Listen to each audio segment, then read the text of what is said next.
नमस्कार विद्यार्थियों। अजंत पुल्लिंग प्रकरण भाग 8 में हम राम शब्द के द्वितीय विभक्ति के बारे में चर्चा करेंगे। राम शब्द की प्रथमा विभक्ति के रामः, रामौ, रामाः और द्वितीय विभक्ति का एक वचन रामम, यहाँ तक की सिद्धि हमने पिछले वीडियो में कर ली है। अब इस वीडियो में हम द्वितीय विभक्ति के द्विवचन को एक बार संक्षेप में समझेंगे और उसके बाद द्वितीय विभक्ति का बहुवचन, इसके बारे में विस्तार से चर्चा करेंगे। देखिए, द्वितीय विभक्ति का बहुवचन बनाना यानी उसकी रूप सिद्धि करना शब्द की इतना क्लिष्ट कार्य यद्यपि नहीं है, किंतु फिर भी इसके अंतर्गत कुछ नियम ऐसे आते हैं या कुछ सूत्र ऐसे आते हैं जो केवल प्रथमा विभक्ति के इस बहुवचन में ही नहीं अपितु आपको अन्यान्य शब्दों की सिद्धि में अथवा अन्यान्य शब्दों में लगने वाले नियमों में भी समझने में आसानी रहेगी। तो शुरू करते हैं आज का पहला सूत्र अथवा रूप सिद्धि करना। रामौ शब्द, यह है प्रथमा विभक्ति का द्विवचन और साथ में यह द्वितीय विभक्ति का द्विवचन भी है। मैं यहाँ पर ये लिखना भूल गई हूँ, आप इसे समझना। तो द्वितीय विभक्ति के द्विवचन में राम धन औट आता है। राम सु औ जस अम औट। तो औट जो है उसके बाद टकार की इत्संज्ञा हलंतम सूत्र से हो जाती है। जैसा कि हम हमेशा जानते हैं कि जो भी अंतिम हल वर्ण होता है उसकी इत्संज्ञा हो जाती है। तस्य लोपः से उसका लोप हो जाएगा। राम धन औ बना। अब प्रथमा के द्विवचन के समान पूर्व सवर्ण दीर्घ का निषेध होकर और वृद्धि हो जाती है। ये हमने रामौ शब्द की सिद्धि में पढ़ लिया था। हमको पता था कि प्रथमयोः पूर्व सवर्ण से सवर्ण दीर्घ होता है, लेकिन नादिची सुसूत्र आता है, उससे उसका निषेध होकर नादिची सूत्र से भी वहाँ पर वृद्धि होती है, लेकिन फिर भी उसका निषेध होकर क्षमा कीजिएगा, नादिची सूत्र से पूर्व सवर्ण दीर्घ एकादेश होता है, पर फिर भी उसका विरोध करके और वृद्धि ऋचि से वृद्धि हो जाती है। बिल्कुल ऐसी ही प्रक्रिया यहाँ पर भी होगी। आप पिछले वीडियो को देखेंगे तो आपको ये बात समझ में आ जाएगी। अब आज का जो पहला सूत्र है वह है लशक्व तद्धिते।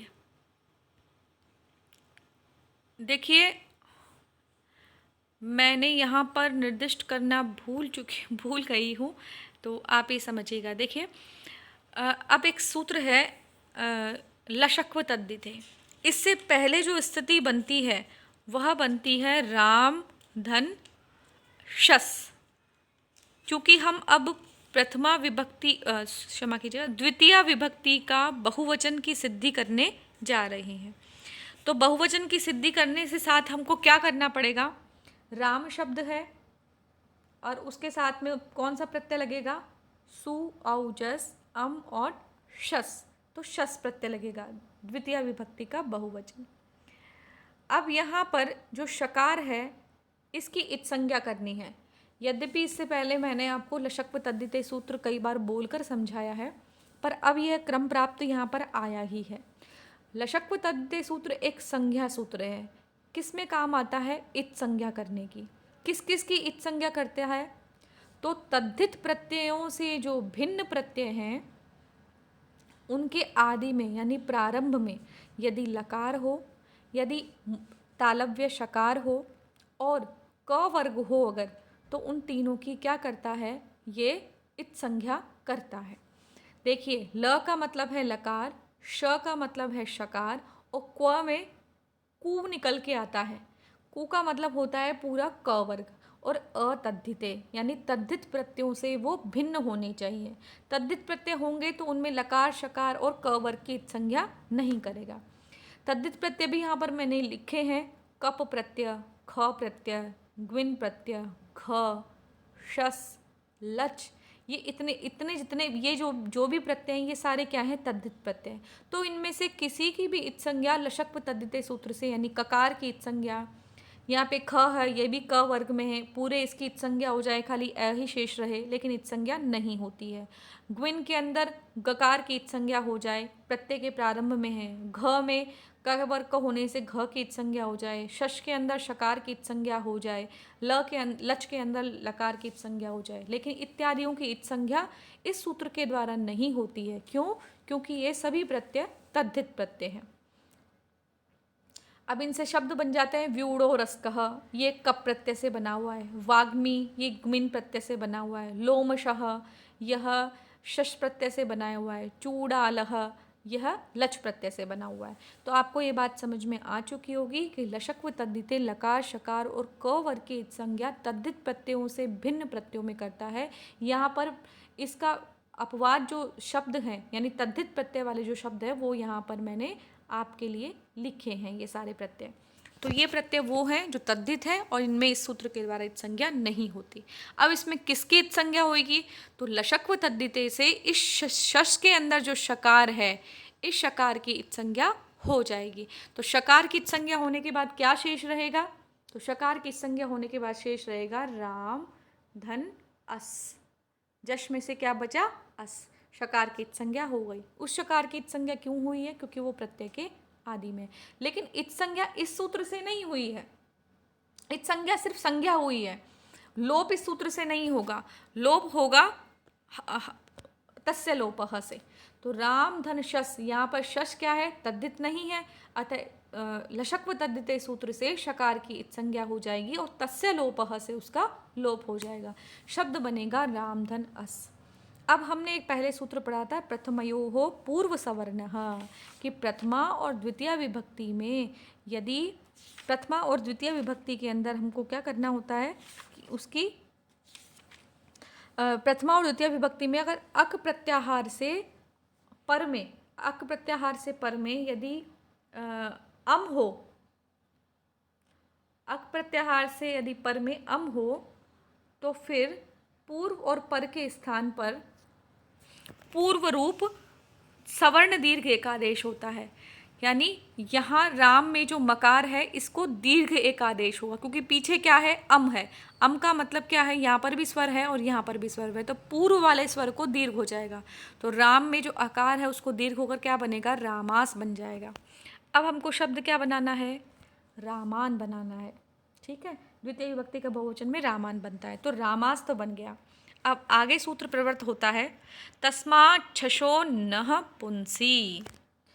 पूर्व सवर्ण दीर्घ से परे यदि छशोः हो, छशोः का मतलब है शश के पर में, शश का यदि सकार पर में है तो उसके स्थान पर क्या हो जाए? नकार हो जाए। लेकिन यह नकार किसमें होगा? केवल एवं पुल्लिंग में होगा।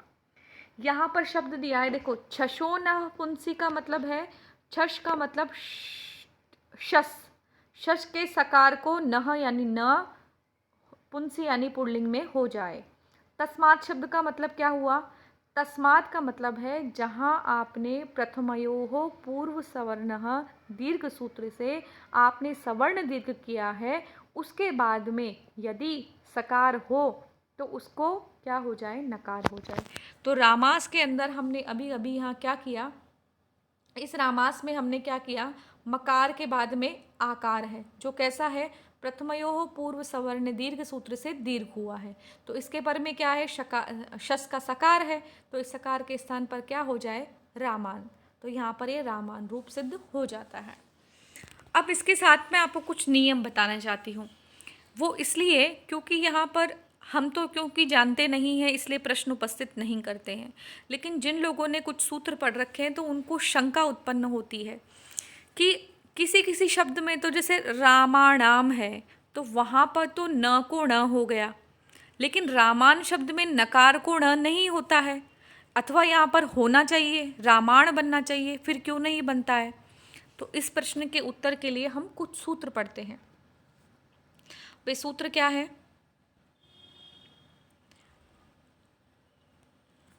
रामायण नहीं बने इसके लिए सूत्र पढ़िए, अट कुपवांग नुम व्यवाये अपि। इस सूत्र से पहले आपको लेकिन रसाभ्याम नो नः समान पदे, ये सूत्र समझना होगा। ये सूत्र चूँकि यहाँ पर अजंत पुल्लिंग प्रकरण में नहीं आया है, लेकिन मैं आपको इसके बारे में समझाती हूँ। रकार यानी रेफ का मतलब र, और मूर्धन्य शकार होता है जिसे आप षटकोण वाला श कहते हैं ये, और रेफ का मतलब है र। अगर रेफ और मूर्धन्य शकार किसी भी वर्ण में आते हैं, किसी एक ही पद में आते हैं, किसी एक ही शब्द में आते हैं, तो वहाँ पर इस न के स्थान पर ण हो जाता है। अब आपका प्रश्न होना चाहिए क्या कि रामान के अंदर क्या आ गया, ये वाला र आ गया, तो ये वाला र होने के कारण ये वाला न है, इसके स्थान पर ये वाला न होना चाहिए, लेकिन नहीं होता है। क्यों नहीं होता है, अब इसे हम समझते हैं। कह रहे हैं अट यानी अट, कुप का मतलब क वर्ग, कु का मतलब क वर्ग, पू का मतलब प वर्ग। अब इसमें से निकल जाएगा आंग, आंग का मतलब आ, और नुम का मतलब नुम शब्द है, इसको अनुस्वार में मानते हैं, न भी मानते हैं इसका अर्थ। इनका अलग अलग हो या कई बार 2-3 एक साथ भी आ जाएं, अथवा चारों मिलकर भी आ जाएं, जो आना मुश्किल है। इनका यदि किसी वर्ण में व्यवधान होता है तो एक समान पद के होने पर भी रेफ और शकार अगर कहीं आया हो तो उनके परे नकार को णकार हो जाता है। देखिए, समान पद का अर्थ क्या होता है? एक अखंड पद हो जिसके हम टुकड़े नहीं कर सकते हो, जैसे रामान शब्द है, ये कैसा है? अखंड पद है। अब हम कह रहे हैं किस किस का व्यवधान आना चाहिए? अट का मतलब अ, ई, उ, री, ए, ओ, ऐ, औ, ह, य, व, र। ये जितने भी वर्ण मैंने अभी बोले, ये सारे किस में आते हैं? अट में आते हैं। कु का मतलब क वर्ग, क वर्ग का मतलब है क, ख, ग, घ और ग। प वर्ग का प, फ, ब, भ और म। आंग का मतलब है आ, और नुम का मतलब है कोई भी अनुस्वार अथवा न। इन सभी का अगर व्यवधान हो तो भी अगर किसी पद में र आया हो और र आने के बाद में अगर न आया हो तो न के स्थान पर ण हो जाता है, लेकिन वह पद कैसा होना चाहिए? अखंड पद होना चाहिए, टूटा हुआ नहीं होना चाहिए। तो इसलिए यहाँ पर रामान के अंदर क्या होगा? णकार तो प्राप्त हो जाता है। कैसे होएगा? र है, र में क्या है? आ है, तो आंग का व्यवधान हो गया। उसके बाद म है, म क्या हो गया आपका? प वर्ग का हो गया। उसके बाद क्या है? आ है, इसको आप आंग मान लीजिए अथवा अट वर्ग, अट प्रत्याहार में भी मान सकते हैं। और इसके बाद में क्या आया है? न आया है, तो इस न को ण होना चाहिए, क्योंकि पिछले सूत्र में हमने पढ़ा कि यदि इन सब का व्यवधान होता है तो भी र के आने के बाद में समान पद के अंदर न को ण हो जाता है। तो अब यहाँ पर ये न होना ही चाहिए इस नियम के अनुसार। और ये कैसा है? अखंड पद है, पद भी नहीं है ऐसा। देखिए, अखंड पद नहीं होगा तो क्या होगा? रघुनाथ, रमानाथ, राम नाम, ये क्या है? अखंड पद नहीं है। क्यों नहीं है? रघु एक अलग शब्द है, नाथ एक अलग शब्द है, तो दो पदों को मिलाकर एक पद बनाया गया है। ठीक है, रामान में आप ऐसा तोड़ नहीं सकते हो, रामान को पूरा एक साथ ही लिखना है आपको, तो ये क्या है? ये अखंड पद है, इसको तोड़ नहीं सकते। इसी तरह से रमानाथ को भी तोड़ सकते हैं और राम नाम को भी तोड़ सकते हैं। इसीलिए यहाँ पर नाथ, ये नाथ के न को, रमानाथ के न को, राम नाम के न को, इनको तीनों को क्या हुआ? णत्व नहीं हुआ है। ठीक है, यहाँ तो बात समझ में आ गई। अब हमारा जो प्रश्न है वो ऐसे कैसे बना हुआ है उसको आप बने रहने दीजिए। उससे पहले आप ये समझ लीजिए कब अटके आने से न को ण होता है। यह आपके बहुत काम आएगा, यह सूत्र अनेक बार काम आएगा, कई शब्दों की शुद्धि में काम आएगा। देखिए, अटका, अट में मैंने आपको पहले भी गिनाया अ, ई, उ, री, ए, ओ, ऐ, औ, ह, य, व, र, ये सारे वर्ण किस में आते हैं? अट में आते हैं। अब कर्णम में र है, र के बाद में ण है, तो न कर्णम बनता था, न को णत्व हो गया। हरणम में, इसमें सब में क्या है? अ का व्यवधान आ रहा है, आपको स्पष्ट दिख भी रहा होगा कि र के बाद में क्या है? अ है, अ के बाद में क्या है? न था, न को क्या हो गया? ण हो गया। बिल्कुल इसी तरह से आप आगे भी समझिएगा। हरणम में भी अ का व्यवधान है, करिणम में ई का व्यवधान है, कुरुणा में ऊ का व्यवधान है, गिरिणाम में दीर्घ इकार का व्यवधान है और अर्हेण में ह का व्यवधान है।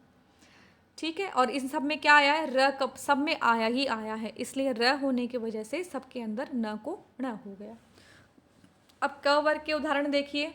अर्केण, तो ऊपर जो रेफ दिख रहा है वो तो रकार है ही, उस रेफ है ही, रेफ की वजह से न को ण होता है। अब ककार में क का व्यवधान, मूर्खाणाम में ख का व्यवधान, गर्गेण में ग का व्यवधान है, अर्घेण में घ का व्यवधान है, और ये व्यवधान होने के बाद भी न को ण हो गया।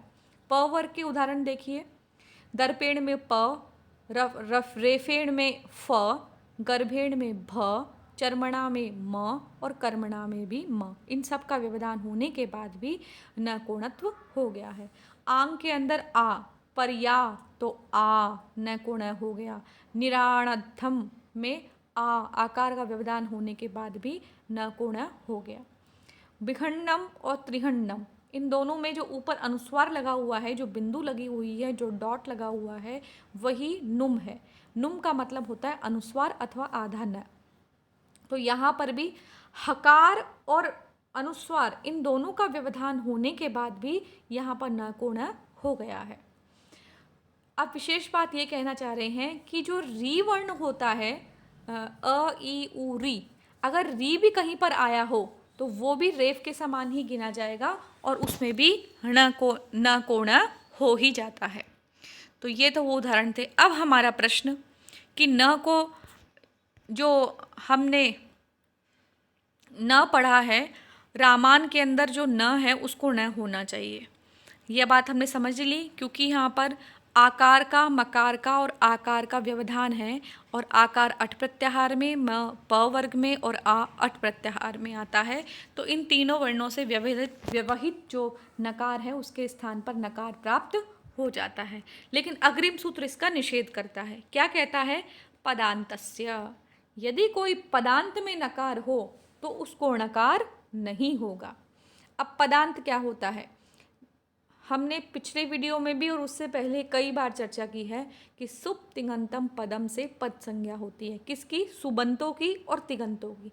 सुप से जो अंत होते हैं उनकी, और तिङ से जो अंत होते हैं उनकी। ठीक है। एक और सूत्र पढ़ा था विभक्तिश्च, वो क्या कहता था? सुप और तिङ इन दोनों प्रत्ययों की विभक्ति संज्ञा होती है, लेकिन पद संज्ञा किसकी होगी? जो ये शब्द सुप और तिङ प्रत्ययों से मिलकर बनेंगे। सुप से बनकर सुबंत होंगे और तिङ से बनकर तिङंत होंगे। तब रामांश शब्द कैसा है? क्योंकि इसमें सुप प्रत्यय लग चुका है तो रामांश कैसा है? सुबंत है। सुबंत होने की वजह से ये कैसा है? पद है।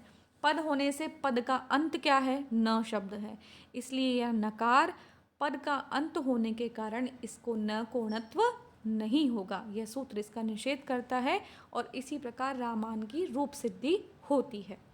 अब आपके लिए जो बात है वो यह है कि परीक्षा में यदि रामान शब्द की सिद्धि आती है तो आपको वहाँ पर ये पूरी प्रक्रिया लिखनी है।